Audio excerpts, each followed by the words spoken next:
now they're in a position to make huge amounts of money for themselves. And y'all are just buying this and hoping that the price goes up? That's ridiculous.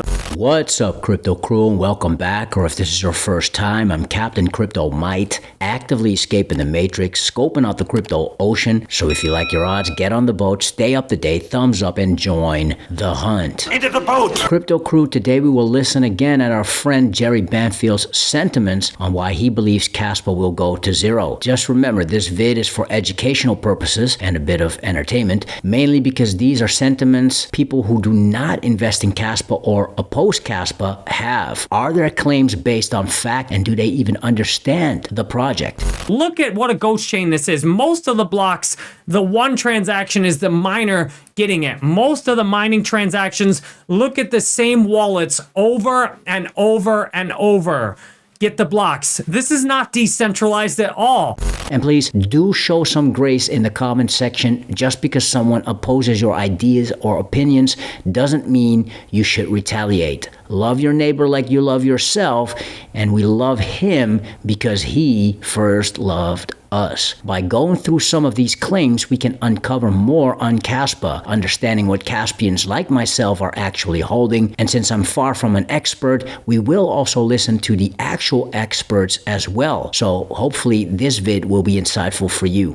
Proof of work will require that the Kaspa team run all these machines to do proof of work mining, which is insanely wasteful.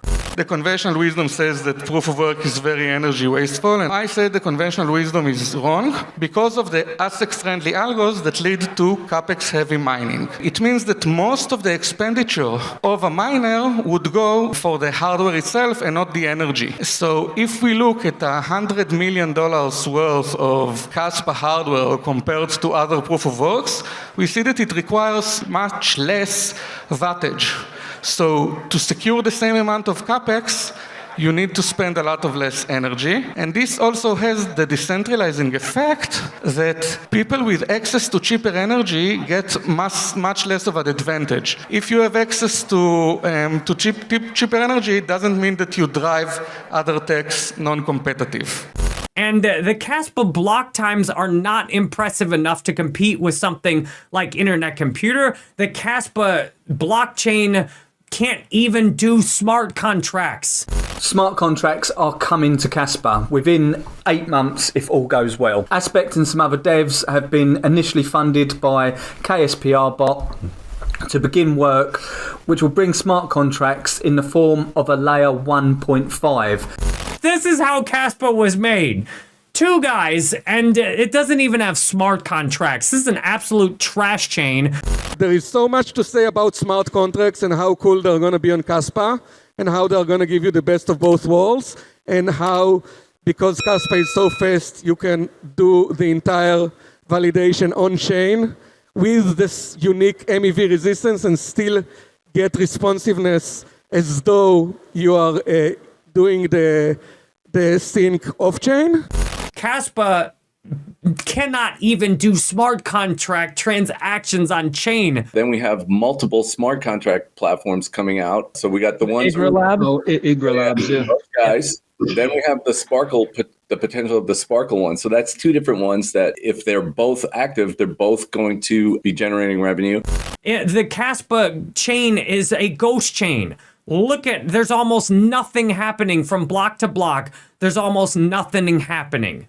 And it's the same few miners. Look at this yourself. I'm just looking at the blockchain. It's the same few miners that mine most of the blocks, and most of the blocks have one single transaction for the miner getting paid to mine.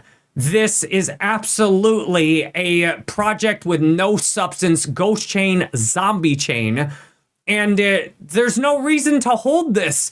1 kilowatt of energy for me generates 8 cents of Bitcoin value. 1 kilowatt of Kaspa generates $1. I can use that dollar to buy Bitcoin. Kaspa is it's a proof of work coin. Got It's it. one of the up and coming coins. Got it. Kaspa's had a great run. It's gone from under a penny to over 18 cents. I am impressed the Kaspa team, with somebody behind it, made this KaspaArchive.com, debunking myths and revealing facts. And we're going to go straight in here. almost everything they try and debunk to me is actually true, or there's some truth to it. Kaspa was unfairly launched and secretly controlled by DAG Labs. Absolutely was unfairly launched, because if you didn't know about proof of work mining Kaspa, you got nothing.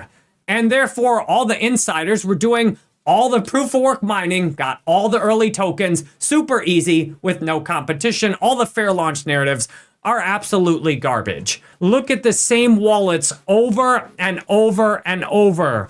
Get the blocks. This is not decentralized at all. I want the project to be very decentralized, and there's a natural tendency to form communities around founders, and I hope and wish the community to be formed around itself, and I wish myself to just be part of it. And then proof of stake greater than proof of work? Absolutely. Look at most of the top coins today are proof of stake or on proof of stake chains. Plain and simple, look it up yourself. Aside from Bitcoin, you've got Ethereum, Solana. Most of the top cryptos are either proof of stake chains or on proof of stake. Proof of work is a dead, wasteful, useless narrative. Proof of stake gives you a very clear reason to hold the coin. Proof of work does not. The conventional wisdom says that proof of work has slow transaction confirmation times. And this is something we actually see in all proof of work projects before Kaspa. And yet the conventional wisdom is wrong, because we can prove mathematically and also see empirically after years of the networks running that GhostDAG provides instant confirmations. Now, really instant confirmations are impossible. We all know that when we say instant, we just mean that the only limitation on the time it takes to confirm a transaction is the speed of the network. We get that the reaction time in Kaspa essentially scales as fast as the internet, which is as fast as possible, which is as fast as proof of stake. So essentially, Kaspa, despite being proof of work, is as reactive as proof of stake systems, and this kind of breaks these things that everybody knows that proof of stake provides better reactiveness. This is horrible, and it absolutely is unscalable because you can't hardly build anything directly on Kaspa. Gigawatt coin isn't just another stable coin. It's a financial instrument designed for the energy sector.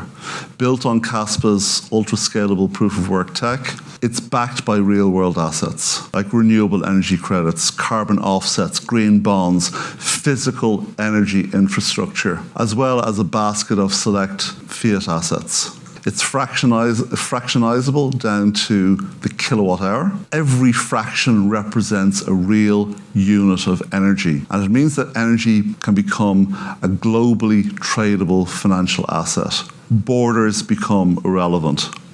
Instant settlements on energy-related transactions can happen via Kaspa. Kaspa scalability is absolutely limited by depending on a layer 2. Ethereum scalability has sucked because it's dependent on layer 2s. Layer 2s have extracted all kinds of value off of Ethereum and made the entire protocol much more worthless, and then a ton of value is slipped onto these other chains. Another issue is the validation costs. This is more of a painful point for proof of stake, because BFT in all of its sorts is not very efficient. Even the most performant BFTs, if you want to run high throughput through them, you find, for example, in Solana, that a validator requires hardware that costs about $10,000. And the utility costs, even just replacing hard drives and electricity and hardware maintenance, it comes up to about $400 a month. In comparison, our testnet that is running right now on 3,000 transactions per second, people run it on like 10-year-old laptops, they run it on Raspberry Pis, on old cell phones, and the operational costs are completely marginal. So this is a huge benefit of having a proof of work which gives you the performance of proof of stake. It remains much more decentralized because validating it doesn't matter what already is, validating is just checking a hash and see that it nonsense right. It's just very, very cheap check. Talking about this is easy money for them. They took a weekend to make their own blockchain, and now they've make themselves rich. And maybe the founder didn't even get rich. I don't know exactly who got rich. I envision the parallelism of Solana designed with the zero-knowledge rollups implemented on Ethereum. You bake them together into Kaspa. But do your due diligence, crypto crew. Study the crypto ocean. And if you already are invested in Kaspa, have patience. Great things take time. Rome wasn't built in just one day. Always remember, crypto crew, protect your crypto investments and practice self-custody. In my personal opinion, the Tangent wallet is your best option. Plug and play, easy to use, and the most affordable cold storage right now. So if you'd like to order your Tangent wallet today, you can get 10% off. Link in the description box below. Thanks so much for your support in advance, and may the Lord Jesus Christ bless you all. Stick around. Fix your mind before you get to the grind. And with that said, let's continue to escape the matrix. Let's continue to be on the lookout for the next big thing here on the crypto ocean. Grow in grace, and let's make some crypto waves. Say I.